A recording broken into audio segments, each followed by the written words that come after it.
Hello, hello. My name is Jones, and today we are going to look at the psychiatry aspect of epilepsy. Okay, so in looking at this topic, we are going to establish some of the common conditions, okay, that of psychiatric nature that can be seen in patients with the epilepsy. Patients who have epilepsy frequently have comorbid psychiatric disorders, and research into the relationship between seizures and psychiatric disorder has begun to review a complex of relationship between neurobiology and behavior. Within this presentation, we are going to review the diagnosis and treatment of mood disorders that are associated with epilepsy. We're going to look at psychotic disorders associated with epilepsy. We are going to look at aggression, which is also seen in epilepsy. And we'll also look at the psychopharmacology of anti-epileptic drugs, okay, which can be abbreviated as AED. So the psychopharmacology of anti-epileptic drugs and other psychotropic drugs or other anti-epileptic drugs that can be used. Okay, so we're going to also look at the relevant drug-drug interactions that are there in trying to help a patient with epilepsy and the psychiatric aspect of it. Okay, so to appreciate what we are talking about in the psychiatric aspect of epilepsy, let me just talk of the conditions that we are going to talk about. So we have mood disorders that can be seen in epilepsy. We have anxiety disorders that can be seen in epilepsy. Then we can also have a variety of psychotic disorders that can be seen in epilepsy. Aggression, okay, as a mental health problem, can also be seen in epilepsy. Then we can also have personality changes or personality disorders that can be seen in epilepsy as a psychiatric aspect. Then we also have attention and impulsivity problems that can be seen as a psychiatric aspect in epilepsy. We also have anti-epileptic medication or drugs that are psychotropics or psychoactive drugs that may affect one's mental well-being and predispose them to psychiatric condition. Okay, so those are the conditions that we are going to look at, and then finally we are going to appreciate the DASH model proposed by me or proposed by Mr. Jones, okay, as one of the models that can be used whenever we are looking at the psychiatric aspect of different conditions. It's important because we have some conditions that necessarily may not be looked at as a psychiatric condition on their own, but there may be comorbid conditions, okay, that are psychiatry of nature. Epilepsy is a medical condition, but it has a comorbid variety of conditions that are psychiatry in nature. So we may look at it as a medical condition, but it has those comorbid psychiatric conditions. So let us look at mood disorder as the psychiatric aspect of epilepsy. Mood disorders are more common in patients who have epilepsy than the general population. The lifetime prevalence of depression in general population has been estimated to be at 16.2%, that is in the National Comorbid Survey replication. Okay, and then in a different study, the prevalence of depression is looked at to be at 32.6% in people who had been told they had epilepsy. Okay, other studies have also revealed that it even goes to about 39.7 okay, in people who have active epilepsy or have had reported episode of epilepsy. The other study that is in the United Kingdom-based population survey also found a similar prevalence of depression of about 36.5% in patients who have epilepsy. So, in looking at the psychiatry aspect of epilepsy, we are saying patients with epilepsy are more likely to develop depression, okay, as one of those mood disorders. Okay, then we can also look at anxiety disorders in terms of psychiatry aspect of epilepsy. Anxiety disorders have received less attention than mood disorders in epilepsy. Patients report fear with seizures, okay, and according to the study that was conducted, 15% report fear as part of the aura. Okay, patients who have frequent seizures actually report lower levels of anxiety about seizures than do those patients that have better controlled seizures. Okay, so perhaps because of good control of the disease and seizures, we find that those who have well-controlled seizures, they may not have heightened levels of anxiety. Okay, so it is important that we appreciate that anxiety impacts the quality of life for a patient with epilepsy when they are frequently having these seizures. Okay, so if frequently they are having these seizures, they might be anxious that even taking a certain step, it might trigger a seizure, and they may find that after some time they have hurt themselves, or they have fallen on a brazier, or something just like that. An accident has happened. So with increased levels or frequency of seizures, it may create an anxiety disorder. Okay, so this has been backed by some of the studies that have been conducted, that those with frequent seizures tend to have some anxiety problems. Then when we look at psychotic disorders as a psychiatric aspect of epilepsy, psychosis and epilepsy have a long and intertwined history. After a period in the early 20th century, when it was thought that epilepsy and psychosis could not coexist, Slater and Behead proposed that the disorder coexist more frequently than by chance. Since then, the prevalence of psychosis in epilepsy has been estimated to be as high as 9% in one study. And then the risk factor for psychosis in epilepsy also seemed to include bitemporal seizures, focus and clustering seizures. Okay, but you might find that studies may differ on this, but psychotic disorders can be seen especially for people with temporal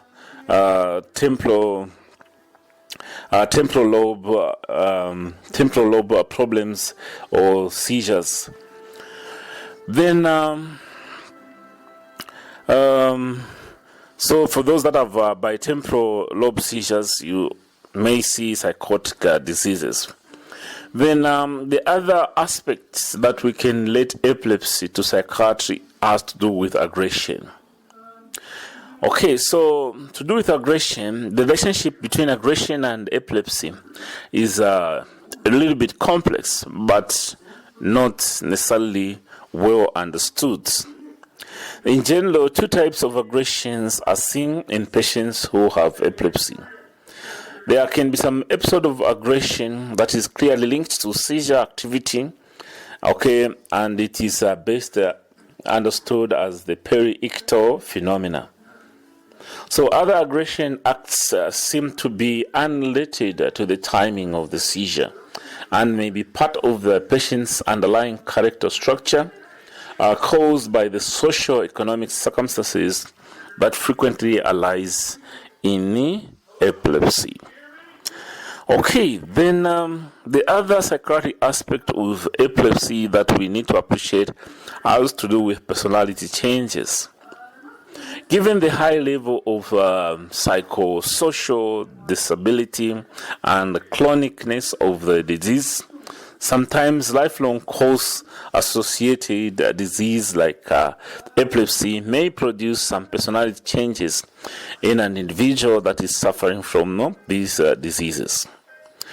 Okay, so physicians have been interested in questioning about personality in epilepsy since at least the we can talk of 19th century. They've been looking at this association.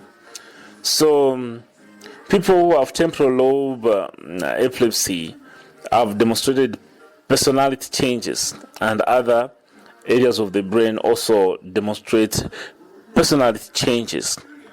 So aggressive acts seem to be unrelated to the timing of the seizure, but you might find that some people may have some underlying personality changes that may be related to the seizures that they have.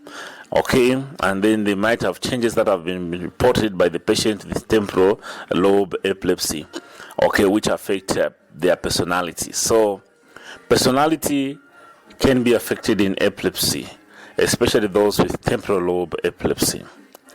Then attention and impulsivity is also a psychiatric aspect of epilepsy, in that disorders of attention, including attention deficit hyperactivity disorder, that is ADHD, have long been noted in both children and adults who have epilepsy. Okay, just citing an example, a review of the subject found in estimated prevalence of attention hyperactivity disorder among children who had epilepsy showed about 14% likelihood for one with epilepsy than those that did not have epilepsy. Children who have comorbid epilepsy most likely may develop attention hyperactivity disorder and also may have a lower intelligence quotient score. Okay, so it's important that we note that attention and impulsivity, or ADH, is one of those psychiatric aspects that is seen in epilepsy. Okay, then the other last part that we can try to relate as a psychiatric aspect of epilepsy has to do with anti-epileptic medication. The majority of patients who have epilepsy are treated with anti-epileptic drugs that control their seizures. These medications have psychotropic effects that must be considered when evaluating patients who have epilepsy.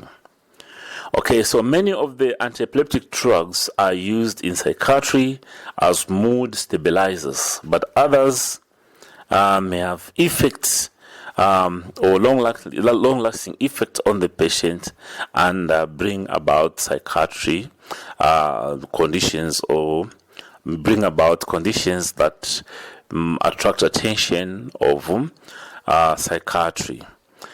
Okay, so there are a lot of drugs that we can talk about, but the rates of psychiatric disorders in patients with epilepsy are quite high. Okay, or someone with epilepsy is likely to develop a psychiatric condition. So anti-epileptic drugs, here we are saying they are psychoactive drugs, hence considering it as a psychiatric aspect of epilepsy. Okay, so in terms of treatment of psychiatry, there can also be one of them, apart from medication, there can be issue of brain surgery, which can be done to remove or reduce sensation within the portion of the brain which seems to be overstimulated. Okay, but it is important that we note that patients with epilepsy face many challenges that may result from the illness, okay, or may result from psychiatric comorbidities that may affect them. So we can do investigation of electroencephalogram and see some brain changes that may bring about conditions that we have to consider as psychiatric aspect of epilepsy, and see how the brain is functioning. So in our first lesson, we looked at the psychiatric aspect of marijuana. Then in our second lesson, we looked at the psychiatric aspect of HIV. Now, in the third lesson, here we are looking at the psychiatric aspect of epilepsy. And our proposed model, the DASH model, reviews that when you're looking at the psychiatric aspect of epilepsy, depression can be seen. Okay, apart from depression, suicidal ideation because of personality changes can also be seen. Anxiety, especially with the frequency of seizures, we start to see anxiety as a problem. Okay, stigma, discrimination is one of those that can be seen. And then when look at substance abuse, in epilepsy we are using psychoactive drugs to which a patient can be addicted, and they are going to use them for a long period of time, and these drugs affect patient's mood. So that is why we look at epilepsy in psychiatry, because of these aspects. Hallucination, delusions, delirium can also be seen in epilepsy.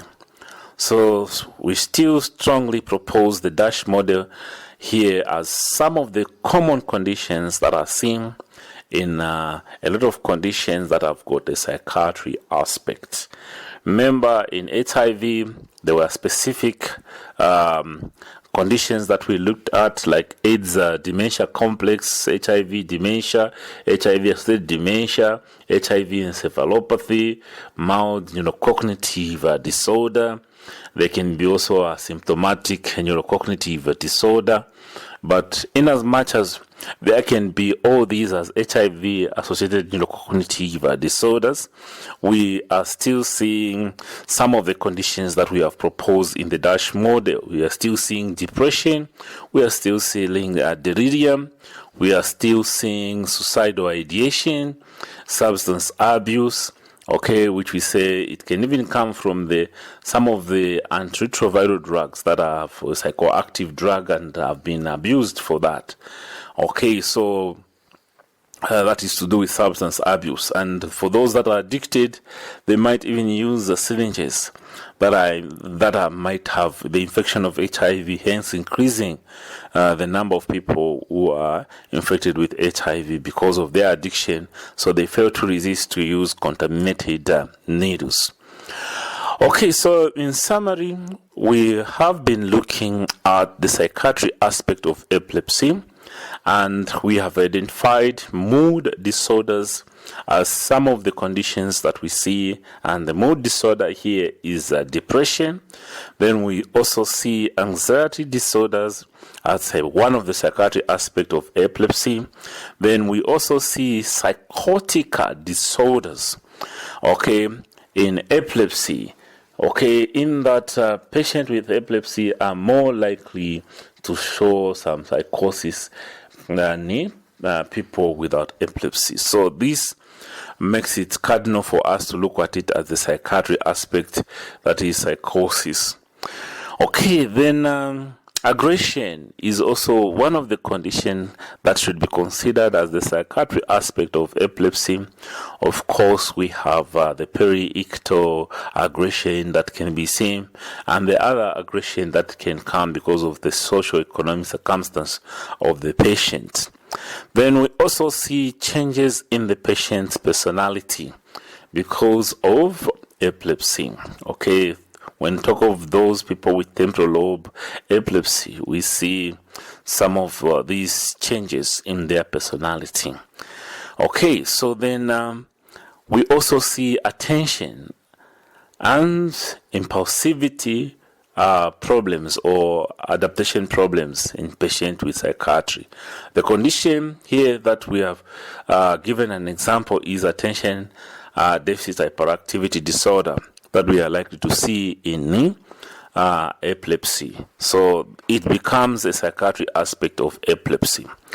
Then the last psychiatry aspect of epilepsy that we have tried to relate has to do with anti-epileptic drugs, which are psychoactive in nature and they affect mood of the patient. So hence we are considering epilepsy within mental illness, or we are looking at it in terms of psychiatry aspect.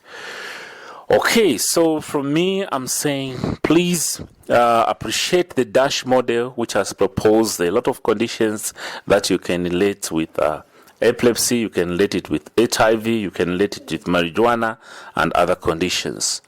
Okay, so these are the only 3 conditions that we have looked at and related to the DASH model. You can look at alcoholism, you can look at institutionalism and relate to the psychiatric aspect. You can look at sexual disorders, sleep disorders, and relate it to mental illness. Substance abuse, memory disorders. You can relate all these to psychiatry and necessarily see which condition within the DASH model can help to know which conditions are likely to be seen. Okay, so from me, I'm saying please keep studying and please ensure that you listen to part 1 of this lesson, part 2, and then that is when you can necessarily understand what we have talked about in part 3, where we have looked at psychiatry aspect of epilepsy. Thank you and have a great time studying. Hello, my name is Jones, and today we are going to look at the use of cannabis and mental illness. Within this lesson, we try to answer the question, does cannabis cause mental illness? We're going to look at this association because the use of cannabis is being legalized in a lot of countries. Okay, so there is a pressing need to develop a new medication for treatment of psychiatric disorders. There is a growing public interest also in the use of cannabis and its principal constituents, cannabinoids.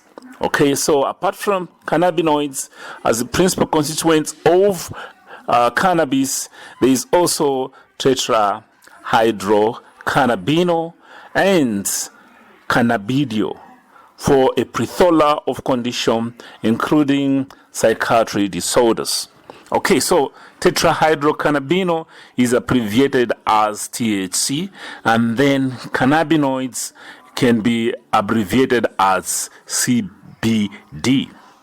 Okay, so in parallel, there is a considerable also commercial interest that is touting these products, to do with marijuana as treatment for various disorders. As a result, there are health practitioners who need to be well informed about the use of cannabis in treatment of cancer and other conditions in which it has proved to be helpful. Okay, so although there is the potential of therapeutic use of cannabis in all these, that has been covered within the media in treatment of cancer, treating appetite issues, in the treatment of epilepsy, in some section. Okay, so more scientific information is needed so that any decision that we make in trying to have cannabis or marijuana in the treatment of conditions. Okay, so we need to have some meta-analysis on how best cannabis can be used. Is it in its raw form or is it in constituent form? Okay, marijuana tends to be very helpful in its constituent form than in its raw form. But this can just be a statement if we do not have a lot of meta-analysis or we do not have systematic reviews of how marijuana is being used.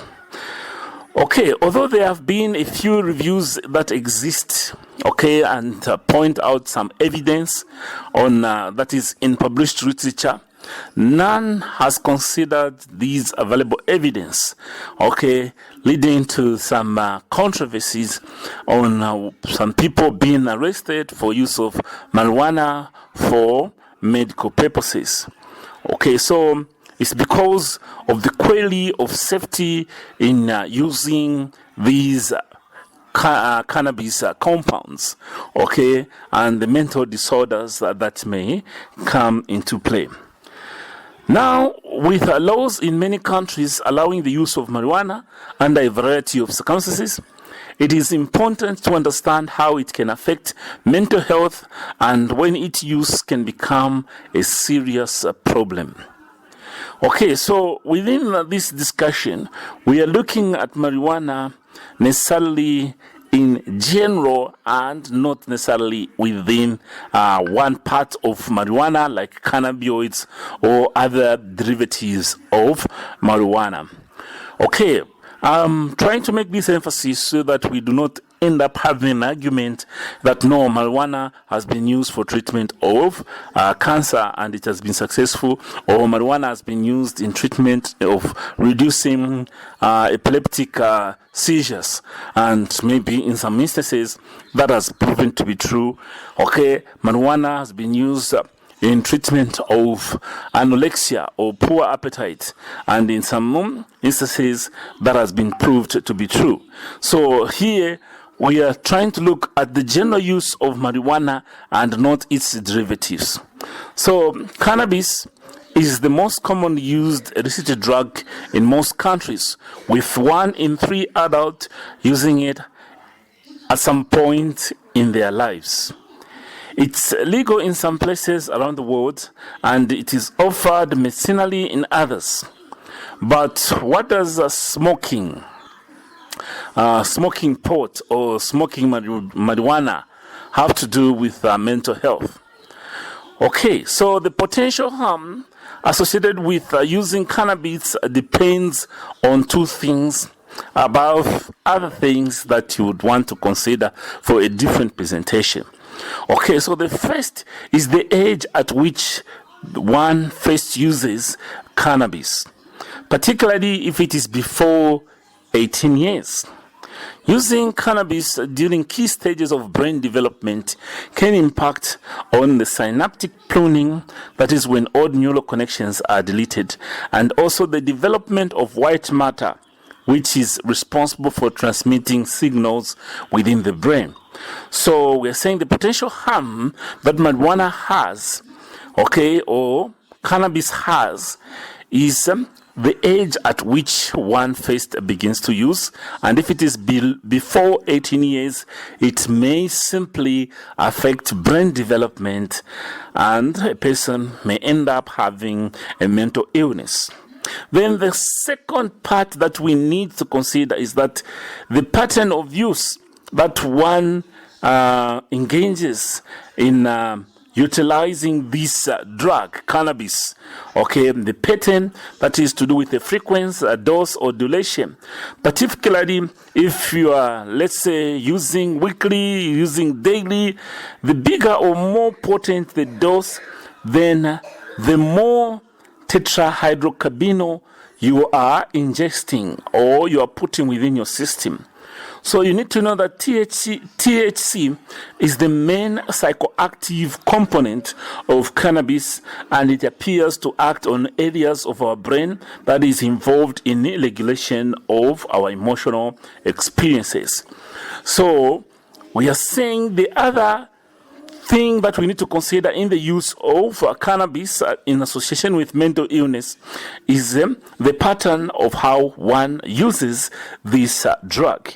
Okay, so the more you use the drug, the more it affects your brain and affects your emotional experiences.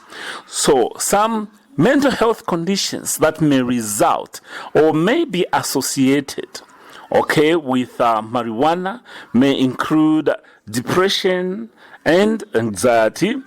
Then the other one can be schizophrenia. Okay, so when you're talking about depression and anxiety here, Many studies of the relationship between cannabis use and mental illness such as depression and anxiety have suffered from methodological issues by not controlling for the related factors. The few longitudinal studies that have been conducted have had mixed findings. Okay, so here I'm just going to talk about some findings. Like a 2014 review of the existing research concluded that using cannabis placed an individual at moderate risk of developing depression. Okay, but within this study, it has to be noted that unfortunately, it was not within the scope of the research to determine if cannabis use was causing depression or if the relationship instead reflects the associated or the association that was between cannabis use and the social problems that that person was having. So cannabis use is associated with other factors that increase risk of depression, such as school dropout and unemployment, because mostly people that tend to use cannabis will drop out from school, or they may get unemployed because of some emotional experiences that they may be facing. So the relationship between cannabis use and anxiety is also complex.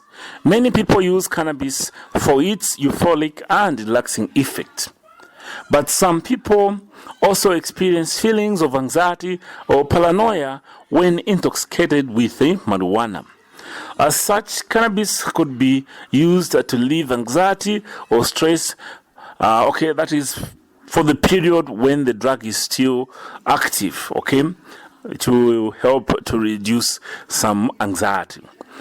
Otherwise, within this 2014 review of marijuana, a variable research within this research concluded that using cannabis placed an individual at a small risk of developing anxiety. But the authors noted that while the weight of evidence supported the coexistence of cannabis use and anxiety, there was relatively little evidence to suggest that cannabis caused anxiety. So within this research, we are seeing that there is some association of cannabis use to anxiety, but there were other questions that were not fully answered.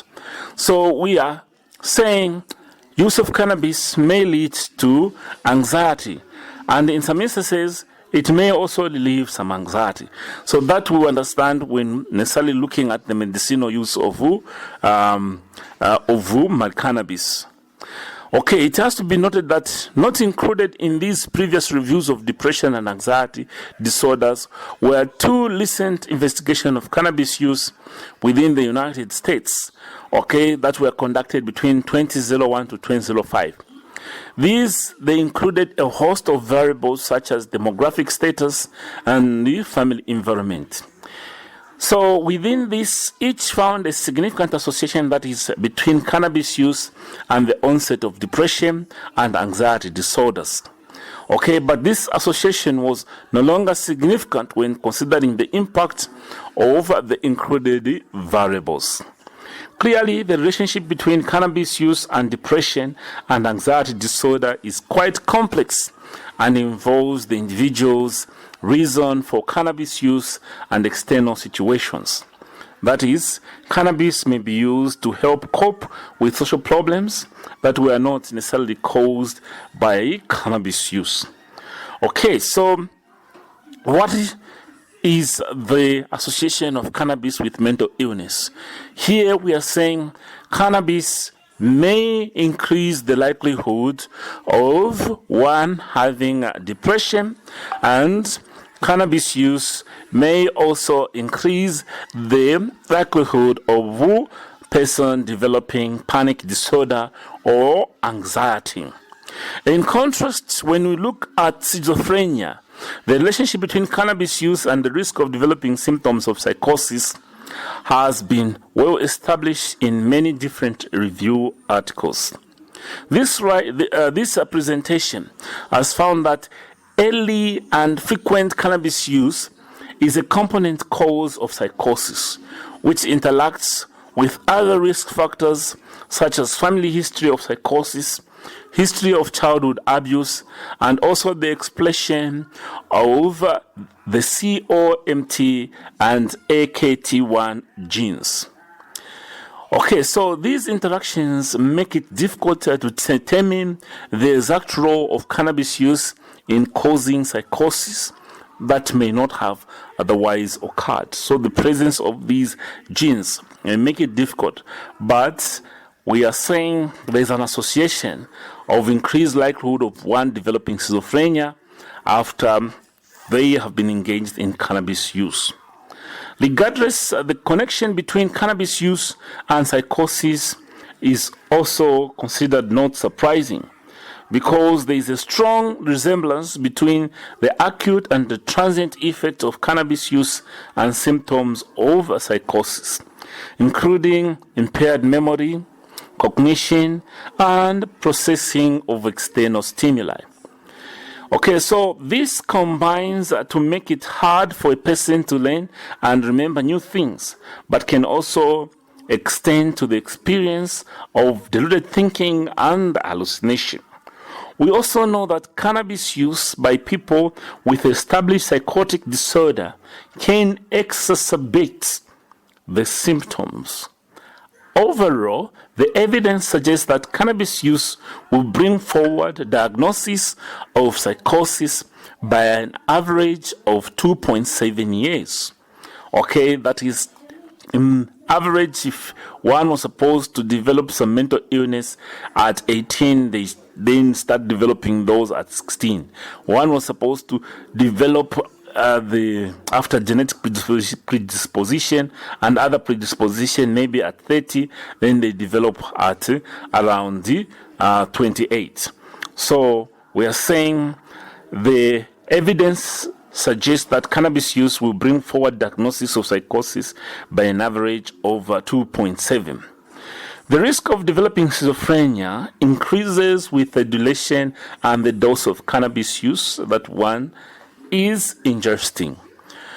Okay, so the regular cannabis users have a double risk of that is compared to non-users.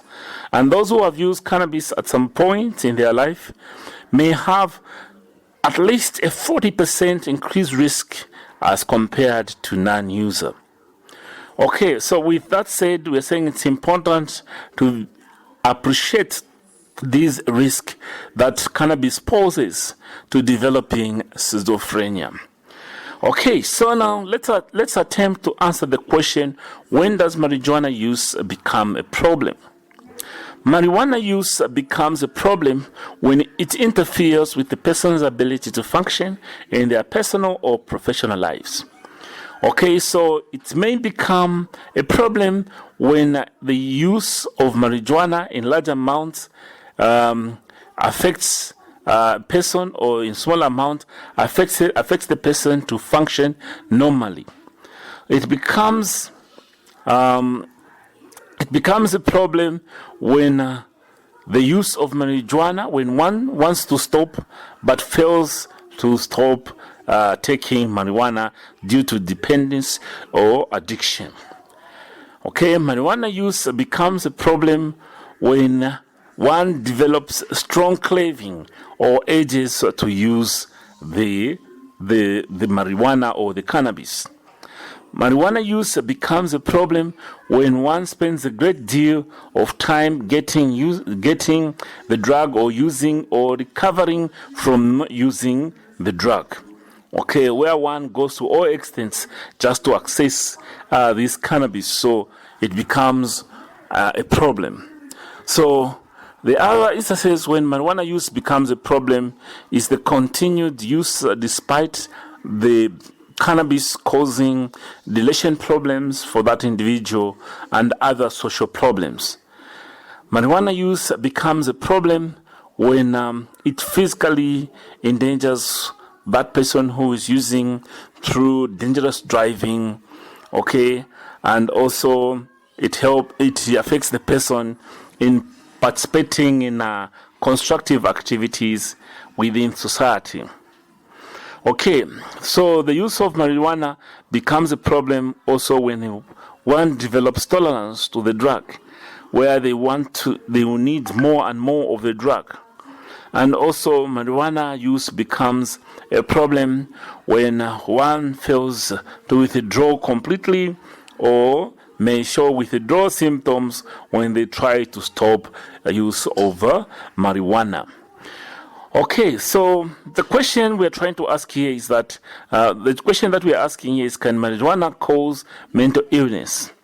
And to answer this question within this presentation, we can say marijuana may increase the risk of developing psychotic disorders like schizophrenia, and can also worsen symptoms in people who already have psychosis.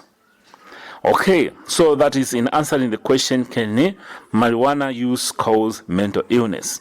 Yes, it may increase the risk. So causology and predisposition in medicine is something of great importance. Not necessarily that it is causing, but it increases the risk. Okay, it increases the predisposition for one to develop schizophrenia.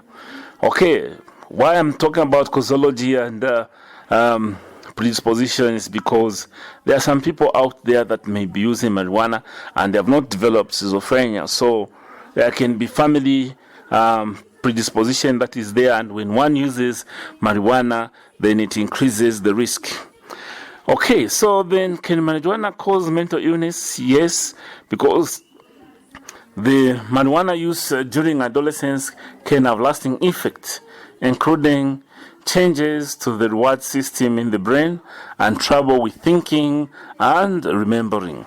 So that will lead to manifestation of mental illness to do with dementia, okay, or memory loss. So marijuana can cause mental illness because of problem of dementia that may come. The other part here to still answer the question, can marijuana cause mental illness? Yes, because marijuana use can cause symptoms of mental health problems like psychosis. Here in psychosis, we are saying they may have hallucination. People who use marijuana tend to have some hallucination, may develop panic attacks, okay, or anxiety. They may develop depression and also may develop sleep disorders. Okay, but it is also important to know that these symptoms generally fade after the effect of the drug has worn out. But when you have someone who is an addict, you consistently see these problems of panic attack, hallucination, depression, hence mental illness coming into play. Okay, so trying to answer again this question of can cannabis cause mental illness is that people may get too high by using a strain of marijuana that is stronger than they thought it would be. By using too much or by consuming it in different ways, you see that smoking marijuana usually takes effect quickly, that is within a matter of minutes. But if you eat, okay, that is consuming marijuana, may take longer or hours for an individual to feel the effect. And this may make a person end up consuming too much of marijuana because they have not felt it when ingesting it. Okay, so to still answer the question, does cannabis cause mental illness?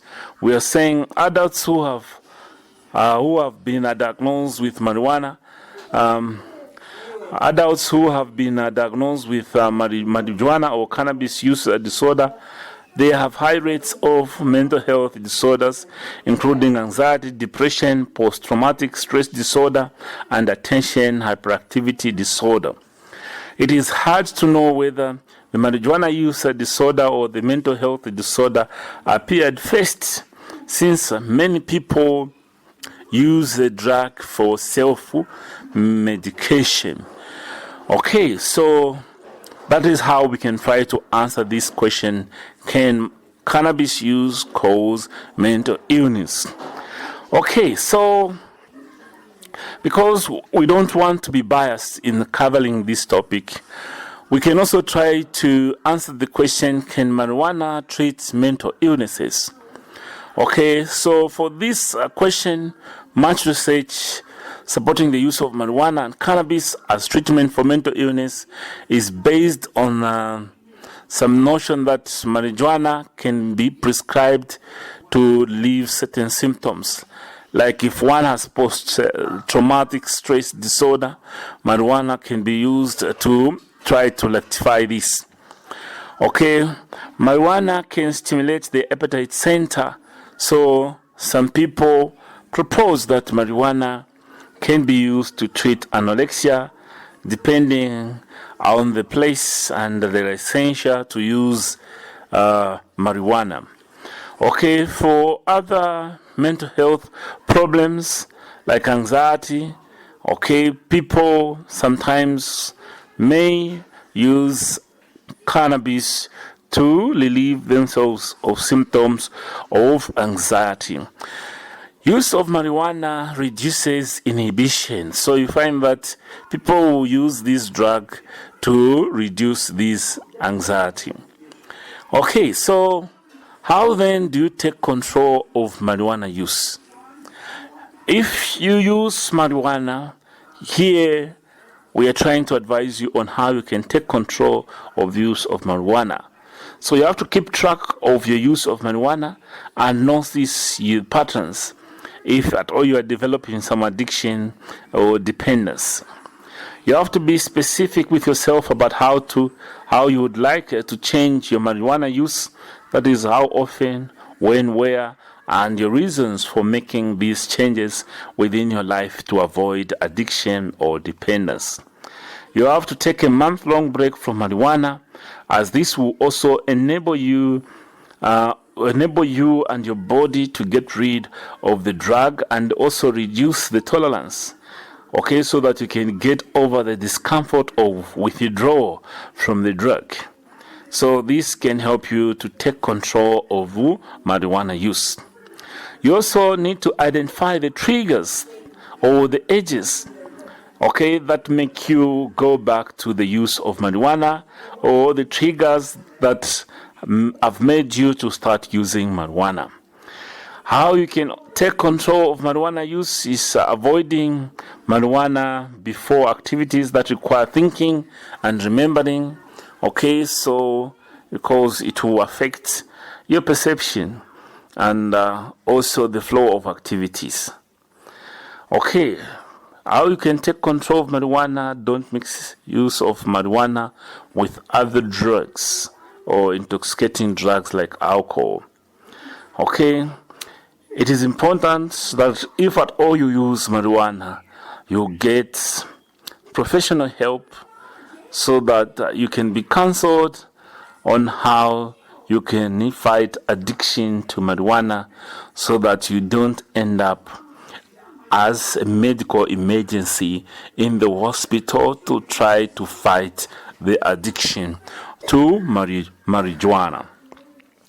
Okay, so the key points in this discussion is that cannabis use or marijuana use, okay, is prevalent among a lot of people, including those with psychiatry disorders. Its use might lead to the development of mental illness, and cannabis use combined with other drugs or the other drugs that are abused like alcohol and the likes, may be associated with the mental illness. And the diseases that we have talked about is depression, anxiety, schizophrenia, and other diseases that we can see that have mental health in nature is attention deficit hyperactivity disorder, okay, dementia, that may also be seen. Okay, so when one is using marijuana, the prognosis in treating them from a psychiatric condition becomes poor and irreversible. Okay, use of marijuana increases the likelihood of one developing schizophrenia. So you have also to be concerned about another component in the use of marijuana, which is suicidal ideation. Okay, so use of marijuana may lead the person with a suicidal ideation to complete the impulse of trying to commit suicide. Okay, so then just having suicidal ideation, it becomes over mental health concern. Okay, so now I've developed a model that will help us to remember some of the diseases, okay, that can be associated with certain conditions that develop and then result into mental illness. Okay, that is, if you talk of epilepsy, there is a mental health aspect.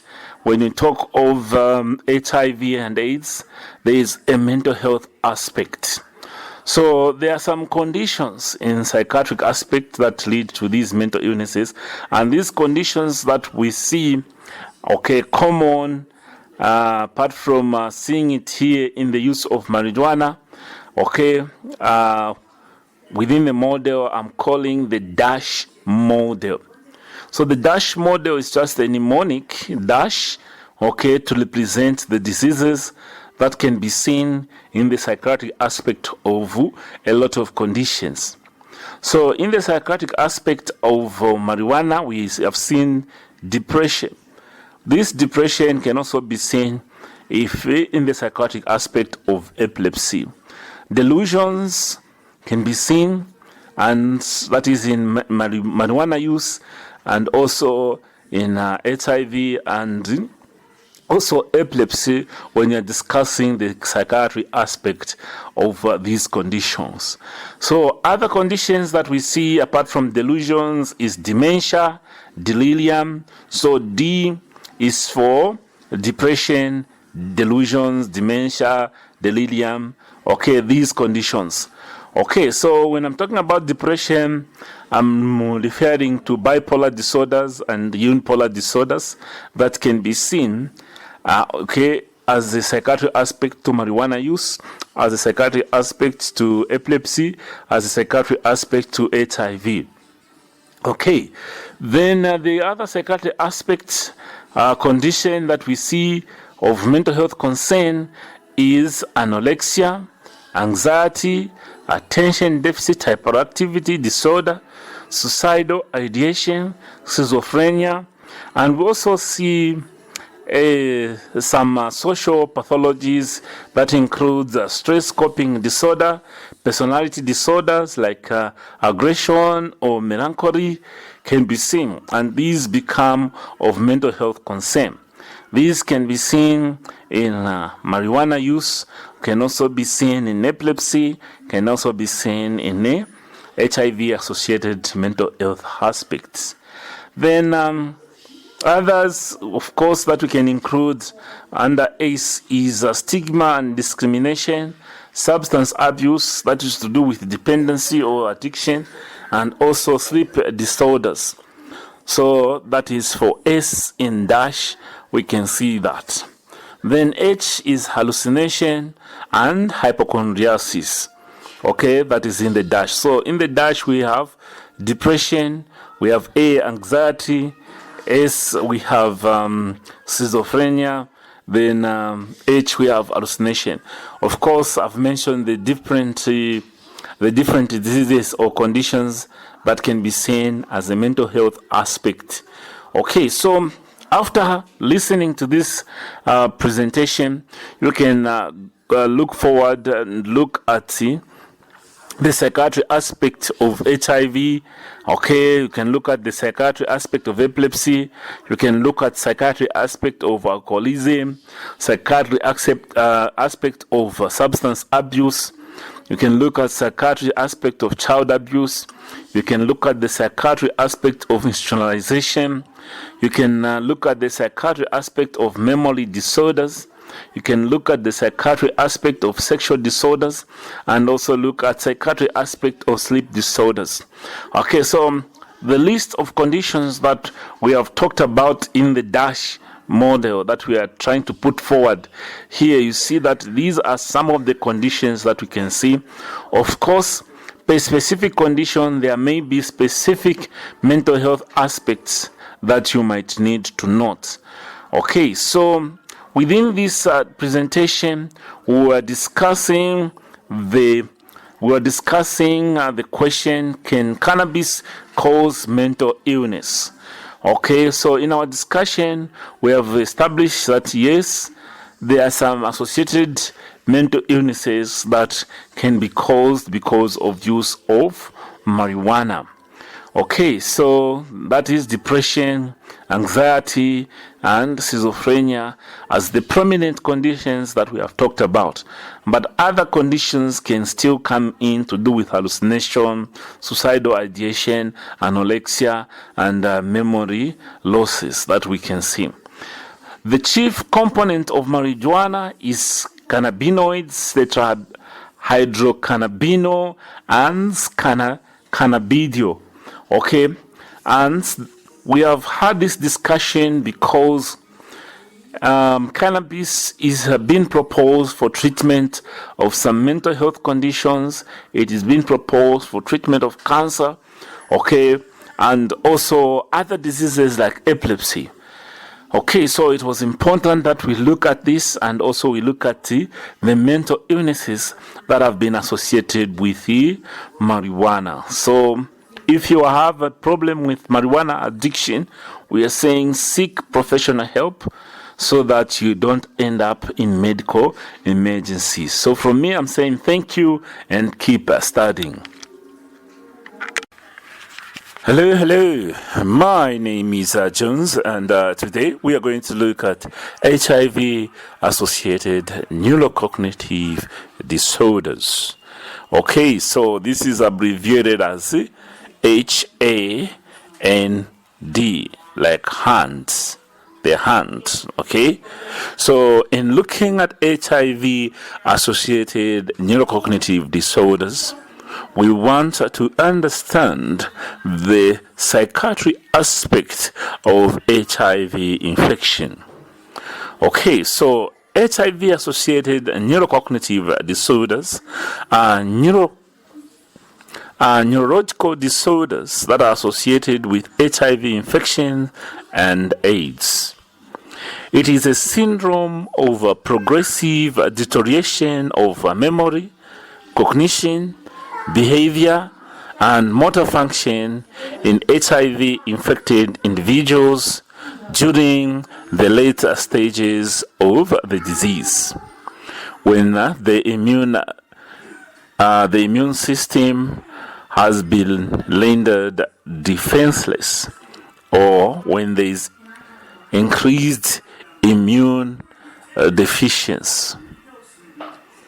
HIV-associated neurocognitive disorders may include neurological disorders of various severity. The neurocognitive disorders are associated with metabolic encephalopathy that is induced by HIV infection and fueled by immune activation of macrophages and microglia. These cells are actively infected with HIV and secrete neurotoxins, or toxins that are toxic to the neurons. So they secrete neurotoxins of both hosts and viral origin. The essential features of HIV-associated dementia, which is abbreviated as HAD, okay, disabling cognitive impairment that is accompanied by motor dysfunction. There might also be some slowness or trouble with memory and poor concentration. Motor symptoms may include loss of motor control, leading to clumsiness, poor balance, and tremors. Behavior changes may also be seen with people with HIV-associated dementia, and it may include apathy, lethargy, and diminished emotional response, and also in the motor area, we also see a reduction in spontaneity or spontaneousness of doing things. Histopathologically, it is identified by the infiltration of monocytes and macrophages into the central nervous system, gliosis, pallor of the myelin sheaths, abnormalities of dendritic processes, and neuronal losses that can be seen within the condition. So, our topic that we are looking at is a HIV-associated cognitive disorder, which is abbreviated as HAND. Okay, so when talking about this, we see an array of a lot of diseases. Okay, and these may be associated with encephalopathy that may be induced by HIV infection due to fluid immune activation that affects the macrophages and microglia. This then triggers the release of neurotoxins, that is from both the hosts and those from the virus. Okay, so let us look at the neurodevelopmental disorders that can be associated with HIV. Okay, we have to look at the neurodevelopmental disorders that can be associated with HIV.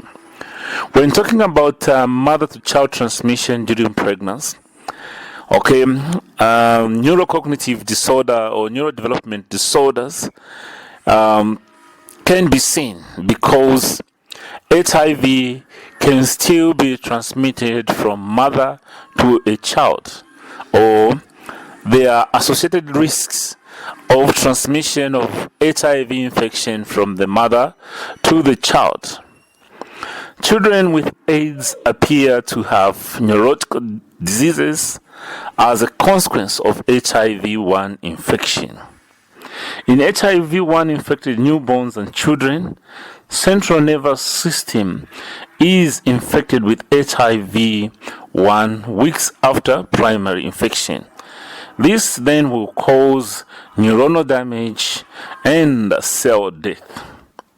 Although neurologic dysfunctions have been associated with HIV infection of the central nervous system, it is unclear how the pathogenesis of neurologic disorders can be fully established for these children.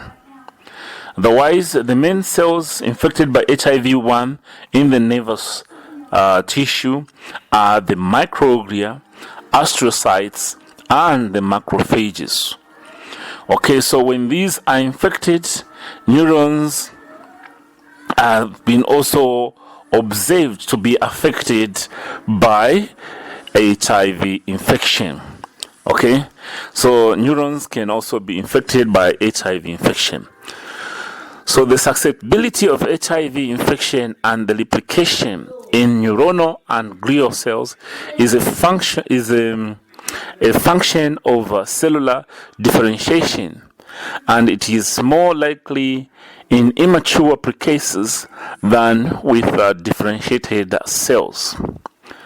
Several soluble signals such as cytokines have been described to modulate susceptibility and can further contribute in supporting virus latency or virus replication during organ development when looking at mother-to-child transmission or infection affecting the brain development in children.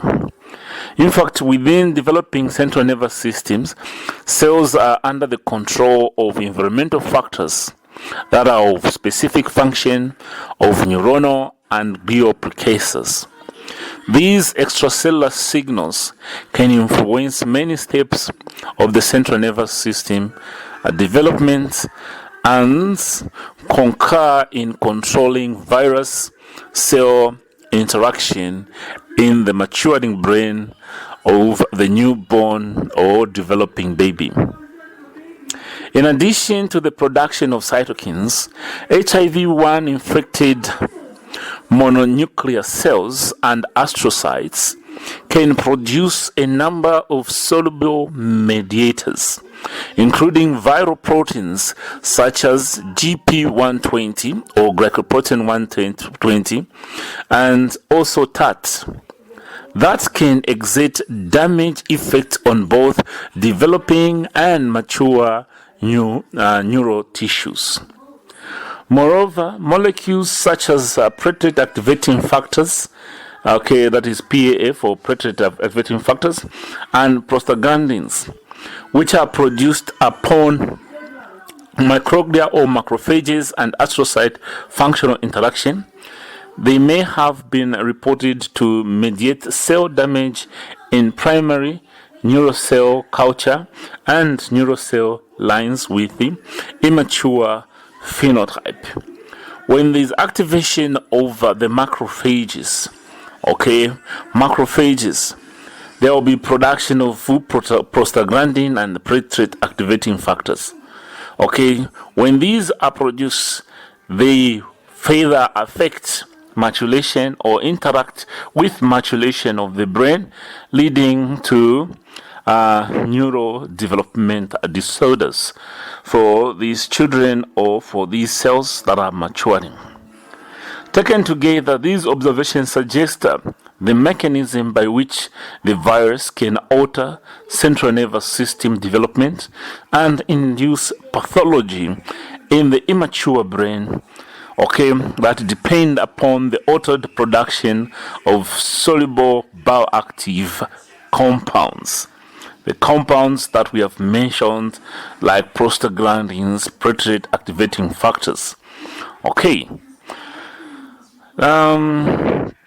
Several potentially neurotoxic mediators have also been identified in different model systems, including inflammatory cytokines, viral proteins, and neurotoxic metabolites. So we can say it is likely that a complex interaction of several mediators may, after the function and survival of actively developing and maturing cells, be responsible for the neurotic disorders that can be seen in this child or in this person who has developed some HIV infection with increased immunodeficiency. Then when we talk about HIV-associated dementia, typically it occurs after years of HIV infection and is associated with a low CD4 cell count and also high plasma viral loads. So these two factors, low CD4 count and high plasma levels, may increase the likelihood of one developing HIV-associated dementia. It is sometimes seen also as the first sign of the onset of AIDS. As we know, AIDS is the end stage of HIV, where one has an acquired immune deficiency syndrome. Prevalence of HIV-associated dementia is between 10 to 24% in Western countries and has only been seen in 1 to 2% in people of Indian origin. And with the advent of the highly active antiretroviral therapy, the incidence of HIV-associated dementia has declined in a lot of developing countries. Although its prevalence is increasing because of some people that may be developing AIDS, we have seen the incidences of HIV-associated dementia decreasing. Highly active antiretroviral therapy may prevent or delay the onset of highly active may delay the onset of HIV-associated dementia in people with HIV infection, and may also improve mental function in people who might already have HIV-associated dementia. Dementia only exists when neurocognitive impairment in the patient is severe enough to interfere markedly with day-to-day function. That is, the patient is typically unable to work and may not be able to take care of themselves. Before this, the patient is said to have a mild neurocognitive disorder.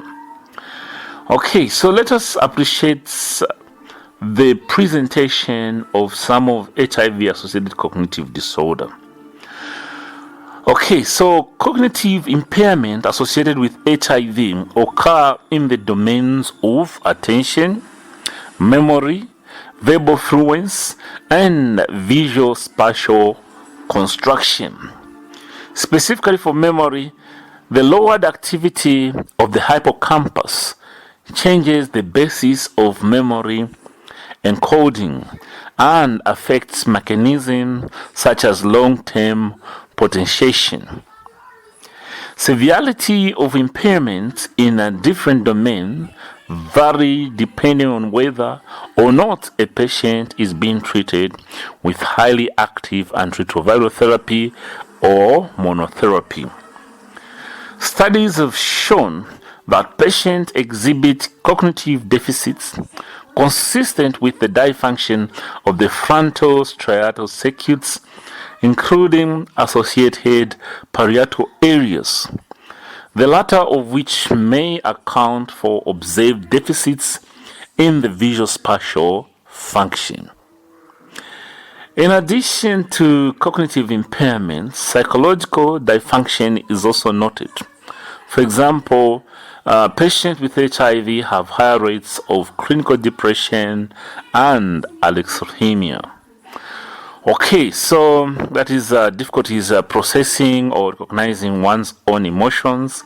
Okay, then patients also have more difficulties recognizing facial emotions. Okay, so without a combination antiretroviral therapy, cognitive impairment increases the successive stages of HIV. HIV patients in early stages show mild difficulties in concentration and attention.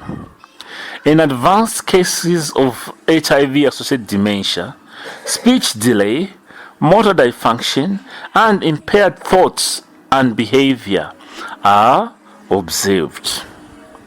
Specifically, lower motor speeds were found to correlate with hypertrophy of the light putamen. The diagnosis of HIV-associated neurocognitive impairment is made using clinical criteria after considering and ruling out other possible causes.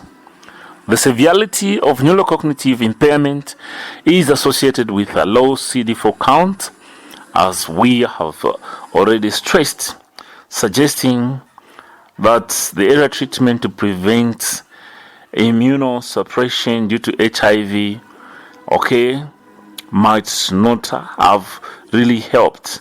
But if you use highly active antiretroviral therapy to achieve immunosuppression, then you are less likely to see HIV-associated cognitive disorder.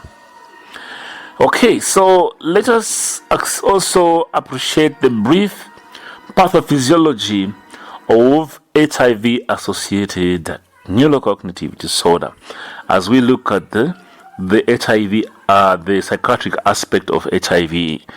Okay, so the brief pathophysiology that I can talk about to do with HIV-associated dementia or neurocognitive disorder is that when you talk of HIV-associated dementia, it is not a true opportunistic infection.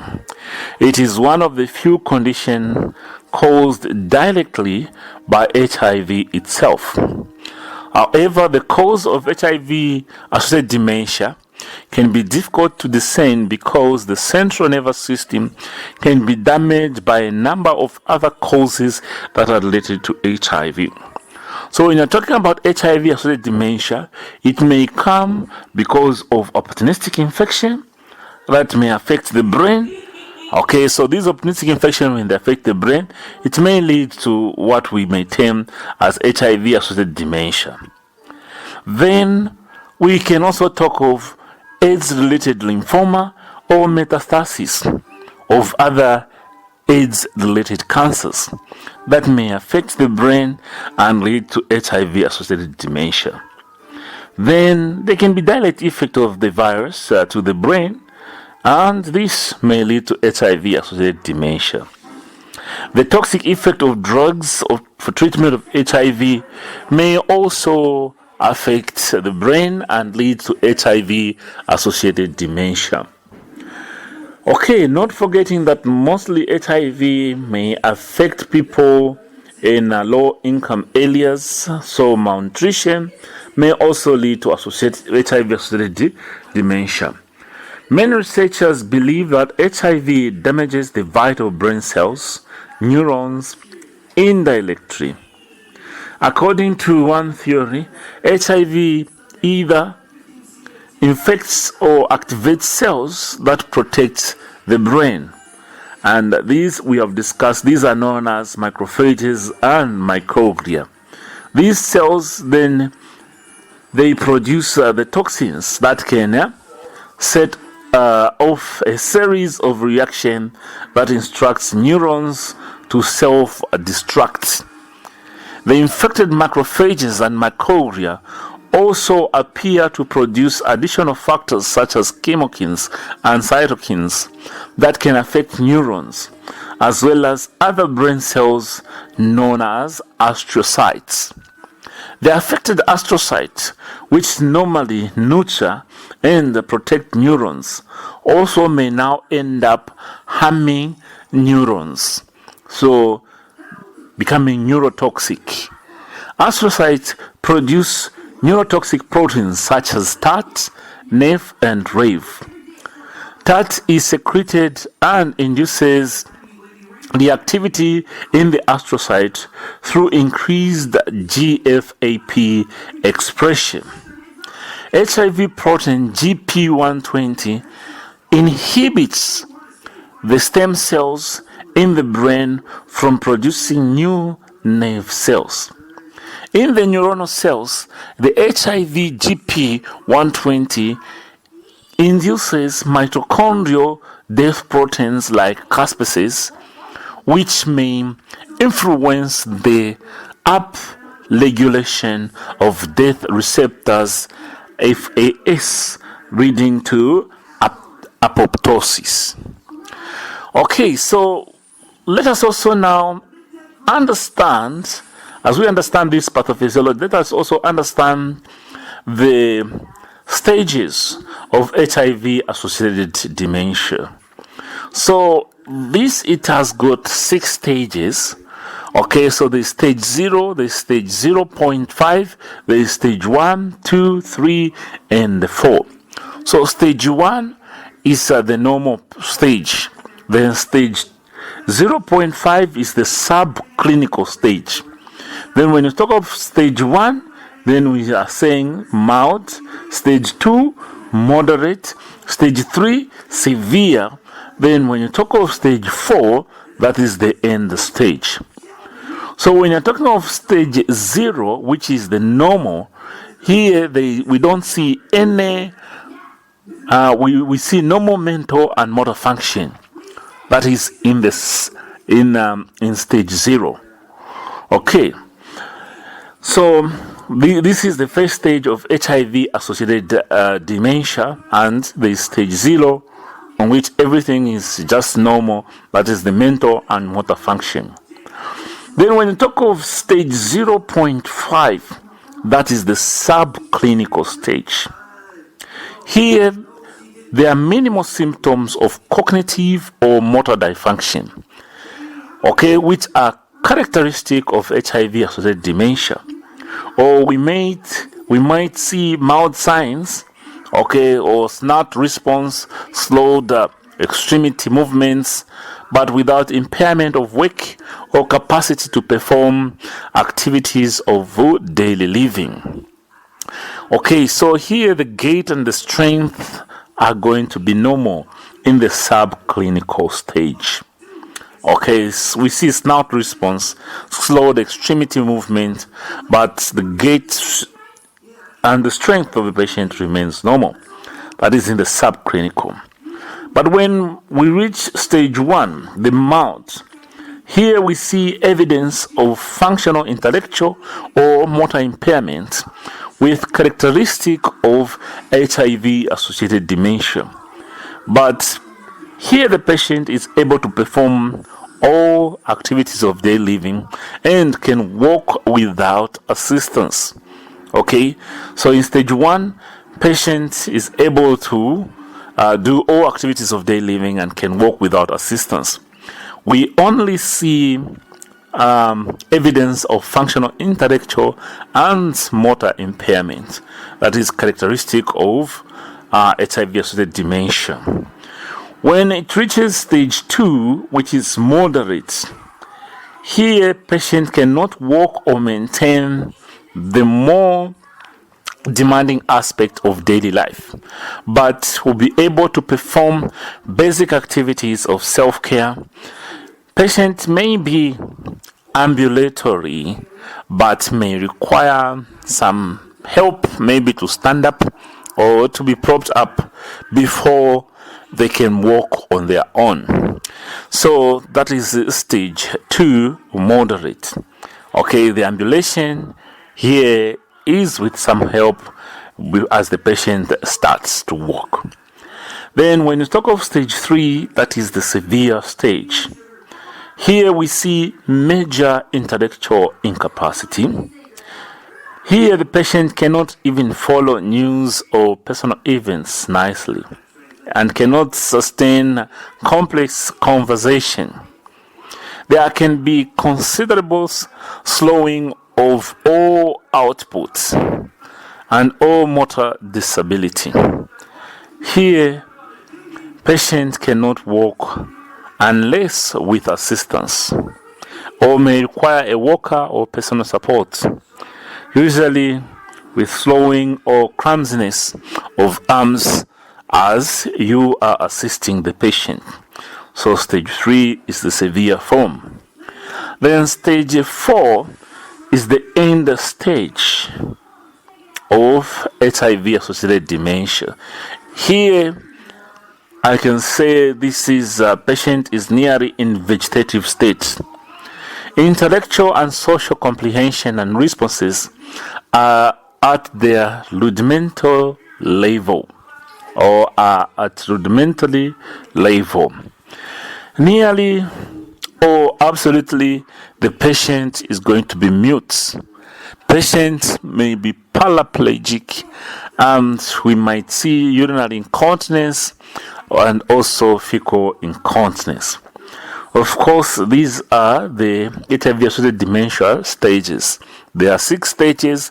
Start with 0, 0.5, then we have 1, 2, 3, and 4.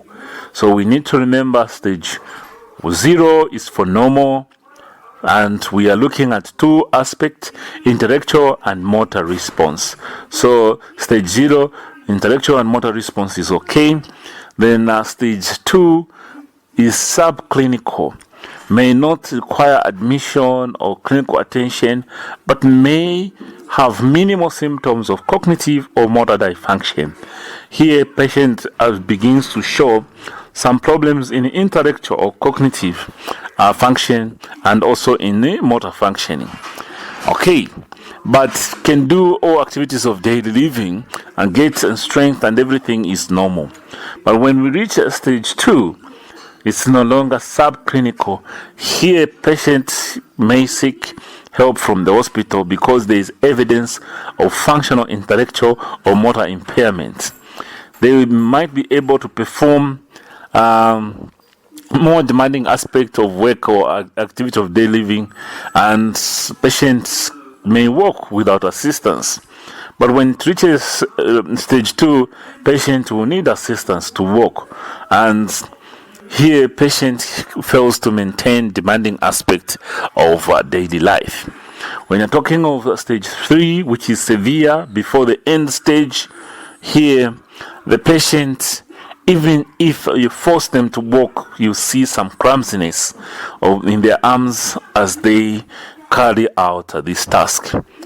Okay, then stage 4 is the vegetative stage.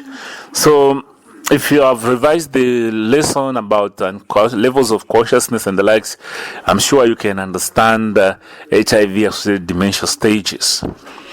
Okay, so now in appreciating our lesson to do with HIV-associated neurocognitive disorder, we are still stuck to the DASH model as proposed by myself. But when you're looking at the HIV aspect of, let's say, marijuana, we use the DASH model. And then when you're looking at the HIV aspect, the psychiatry aspect of HIV, then we can still use the DASH model.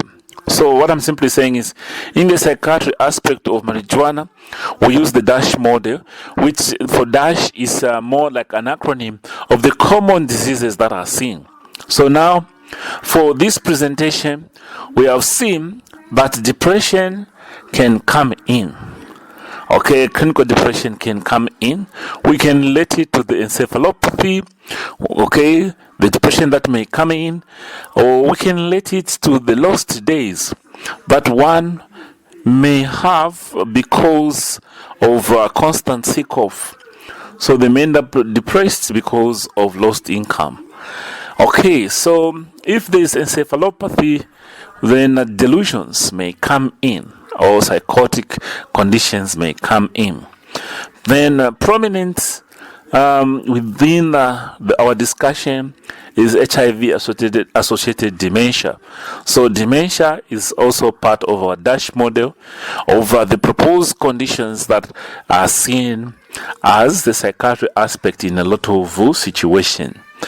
Okay, delirium, of course, this will be seen because we have a patient whose levels of consciousness may be affected, as seen within the discussion to do with HIV-associated dementia. So if the level of consciousness is being affected, delirium is likely to be seen.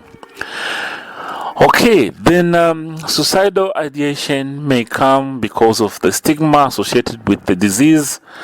Okay, so suicidal ideation may be seen or become prominent because of the fear of whatever comes with the disease process. So this is just one of those. So proper counseling is important as treatment to this suicidal ideation, depression. Okay, then we can also see problems to do with stigma and discrimination, of course. Okay, and we can look at it or appreciate it more to do with the psychiatry aspect of it.